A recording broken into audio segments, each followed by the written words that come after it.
welcome to our deep dive. Today, we're going way back to explore ancient history and specifically the history of development. Mm-hmm. You know, it's easy to think that complex economies started with, like, Europe, you know? Yeah. But actually, that's not true at all. And we're going to be looking at all sorts of fascinating insights about pre-colonial economic structures. Yeah. And we're going to be focusing specifically on indigenous American civilizations. Yeah, that's a great place to start. I think one really good example is the Inca Empire. It spanned this vast area in the Andes Mountains. Right. So, we're talking about an empire that didn't have Wall Street. Right. They didn't have factories as we know them today. That's mind-blowing. Yeah. So how did their economy work? Well, their economy was really interesting because instead of thinking about money or markets like we do today, they had this sophisticated system of labor tribute, which was called the mita. Mita. Yeah. That sounds intriguing. It is. Can you elaborate on that a bit? Yeah, so basically each community within the Inca Empire had to contribute a set amount of labor to the state.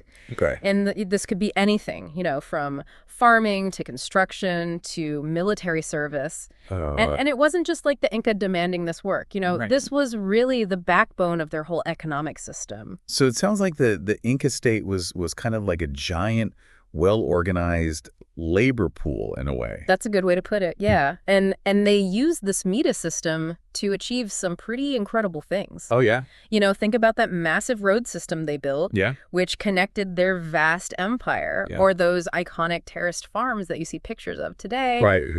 And what's really fascinating is that the system also allowed them to redistribute resources.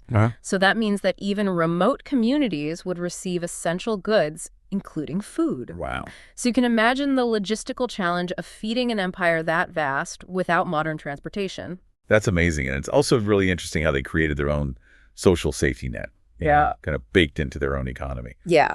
But then everything changed with the arrival of the Spanish, right? Yeah. Were they mainly after gold? Yeah, that's right. The arrival of the Spanish conquistadors in the 16th century, this really marked a turning point, not just for the Inca, but for lots of indigenous societies throughout the Americas. Right. And it brought about this really dramatic and often brutal shift in their economic structures. You've got this external force coming in, imposing new rules, new trade systems, and unfortunately new forms of exploitation as well. And that's where we start to see mercantilism emerge, right? That system where European powers extracted resources from their colonies to increase their own wealth. Exactly. Right. So these European powers saw colonies as essentially sources of cheap labor, raw materials, and they put in place all these rigid controls over colonial economies. Right. They dictated what could be produced, what could be traded. Wow. And even what could be consumed. It's incredible. And it was all geared towards channeling the wealth back to the mother country. So mercantilism combined with the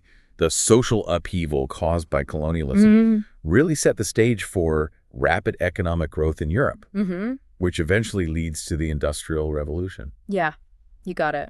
But it's really crucial to remember that a big part of this growth was fueled by the exploitation of resources and labor from those colonies. Yeah. So that historical context is vital when we're looking at the long arc of economic development. Absolutely. It's a sobering reminder that, progress for some often came at the expense of others.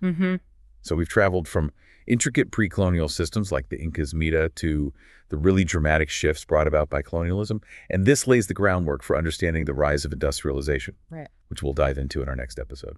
Exactly. We've seen how those diverse and often sophisticated pre-colonial economic structures were really fundamentally transformed by colonialism, creating these new power dynamics. Yeah. And this set the scene for all the dramatic changes that would come to define the Industrial Revolution. That's right. We were just talking about how colonialism set the stage for rapid economic growth in Europe. Right. So imagine all these ships laden with gold and silver arriving from the Americas. Right. It wasn't just the raw materials themselves, but the ripple effect they had. It's like a it's like winning the lottery. Exact. Right, and everything changes. Exactly, that influx of wealth-fueled investments, and it boosted trade, and it created entirely new markets. Wow. And of course, this newfound wealth also allowed European nations to build up their military might. Right. And you guessed it, further expand their colonial empires. So it's kind of like a feedback loop, Yeah. Colonialism fuels economic growth, which then allows for even more colonialism. Precisely. And it's also important to keep in mind, the consequences of colonialism weren't just confined to the colonies themselves. Right. They had a huge impact on Europe, too. Oh, that's interesting. Yeah. Can you give us an example? Sure. Well, think about those powerful trading companies that emerged during this time. Okay. Like the Dutch East India Company or the British East India Company. Yeah. I mean, these were like prototypes for modern corporations. Yeah. Wielding vast resources and influence Yeah. across entire continents. That's incredible. Yeah, they were instrumental in shaping early globalization. So they were really like precursors to the multinational corporations that we see today. In many ways, yes. Wow. Their global reach, their complex supply chains, Yeah. and even their involvement in politics and warfare. Wow. All of these things foreshadowed the modern corporate landscape. It's amazing how history often foreshadows the present. But alongside these powerful companies, wasn't there also a shift happening in how people thought about economics? That's right. The old ideas of mercantilism started to give way to these new economic theories. Okay. Like free trade and the division of labor. Right. Thinkers like Adam Smith were challenging the status quo. Yeah. Arguing that free markets and specialization would ultimately lead to greater prosperity for everyone. But wasn't Adam Smith also quite critical of those massive trading companies that we just talked about? He was. Okay. Yeah, Smith recognized the potential for monopolies and abuses of power when corporations became too dominant. Right. Which is a concern that still resonates today, centuries later. Yeah, it's fascinating how many of these historical patterns are still relevant today. Yeah. So we've got this influx of wealth from the colonies, the rise of these powerful trading companies, Right.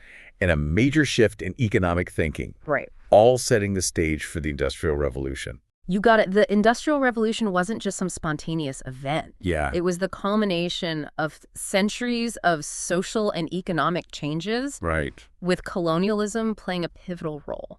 That brings us to, I think, a really pivotal question. Okay. What were the defining features of the Industrial Revolution? Okay. And how did they reshape the world? Well, you could say it was this perfect storm of innovation, capital, and labor all converging at this particular moment in history. Yeah. Think about inventions like the steam engine, Right. the power loom. These technologies drastically increase productivity. Yeah, and suddenly you could mass produce goods at a scale never seen before. Exactly. And this new scale of production created a need for new ways of organizing labor, Right. leading to the rise of factories and this massive migration of people Yeah. from rural areas to urban centers. It must have been a period of incredible upheaval, but also incredible growth and transformation. Absolutely. And in that transformation, Yeah. the shift from agrarian societies to industrialized ones really lies at the heart of how we understand development today. It's incredible how we've gone from these ancient empires like the Inca to these powerful trading companies, from mercantilism to the dawn of industrialization, all in just 2 parts of this deep dive. It has been quite a journey. It has. But it's crucial to remember that this is only the beginning of the story. Okay. The Industrial Revolution was simply the first chapter in a much longer saga of global economic development, Right. a process that continues to shape our world today. We've been talking about the Industrial Revolution as this convergence of innovation and capital and labor. But I think it's also important to kind of shift our focus a little bit to the human side of this massive transformation. Yeah. Let's think about the everyday lives of the people who actually lived through this, the workers, the families, entire communities. Yes, a perspective we often overlook, isn't it?